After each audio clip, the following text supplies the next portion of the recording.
13-year-old girl misinterprets an awkward confession by a fountain as something sinful.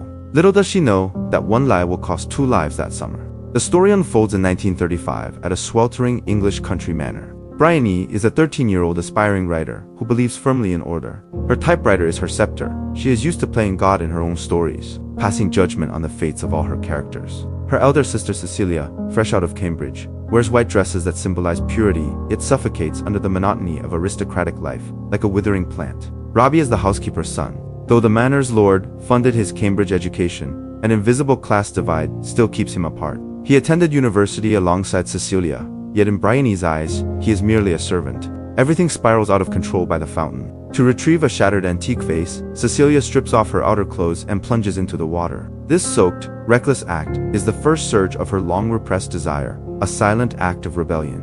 But from Bryony's bedroom window, the scene warps into a shameful act of coercion. The fountain, originally a symbol of life, now reflects the black and white prejudice of a child's worldview. Later, a misdelivered letter becomes the spark that ignites the tragedy. Robbie typed out his surging longing. Yet by cruel chance, the most explicit draft fell into Bryony's hands. She seized upon the word pervert, a term she'd stolen from the adult world, and found a target to pin it on. In her mind, the housekeeper's son was never worthy of her Cambridge-educated sister. The letter was merely pre-written evidence of guilt, forged by her class bias from the start. More often than not, it is not illusions that blind us, but our own obsessions. That night, she stumbles upon Cecilia and Robbie locked in an intimate embrace in the library. This is no prince and princess from her scripts, only the raging passion of the adult world she cannot comprehend.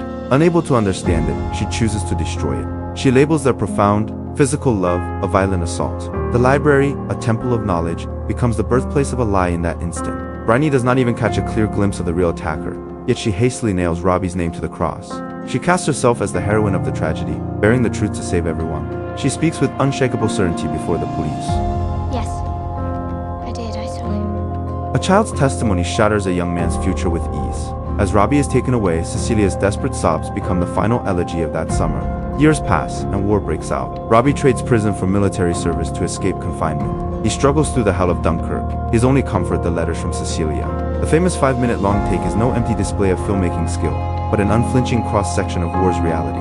Weary soldiers, abandoned amusement parks, horses whimpering on the brink of death, despair and chaos, with nowhere to run. Human beings, at their core, are physical beings, easily damaged, yet near impossible to mend. Cecilia cuts ties with her family and becomes a nurse, working in a London hospital as she waits for a homecoming that may never arrive.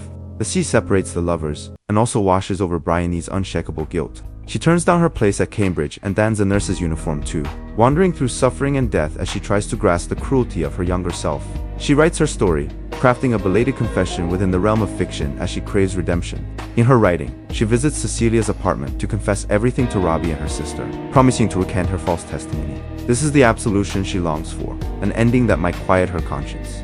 Yet it is nothing more than another lie. Decades later, an elderly Bryony reveals the final truth on camera. She never stepped foot in that apartment. That reconciliation, that forgiveness, never happened. Robbie never lived to board the ship home. On June 1st, 1940, the last day of the Dunkirk evacuation, he died of sepsis. Cecilia perished that October in a German bombing raid on the London Underground. They never saw each other again. I gave them a happy ending. It is the only mercy I could offer, but none of it ever came to pass. The fabricated happiness woven from words could never bring about true atonement. It offers no comfort to the dead, only endless torment and self-forgiveness for the author herself. That 13-year-old girl spent her whole life writing this story, yet she could never bring back the summer she destroyed.